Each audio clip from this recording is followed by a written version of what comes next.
എല്ലാരും പറയണ അടി മോശമാണെന്ന് പറയണ. ഇപ്പൊ ഇപ്രാവശ്യം അത് തീർക്കാൻ പോണെ. അടിക്കട്ടെ? അടിച്ചോ. അടിച്ചോട്ടെ? പൊടി കറിക്കണം മൊത്തം. അടിച്ചോട്ടെ? പൊടി കറിക്കണം മൊത്തം. അപ്പൊ അടിക്കാവോ? അടിച്ചോ. പൊടി കറിക്കണം മൊത്തം.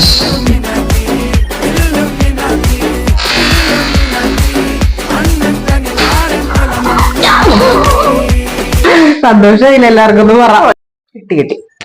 വിനിക്കിട്ട് നല്ല അടിയാണ് കൊടുത്തത്. എല്ലാരും കണ്ടാ മതി. കണ്ടിട്ട് അഭിപ്രായം പറയാം. അടിയുടെ അഭിപ്രായം പറയണം.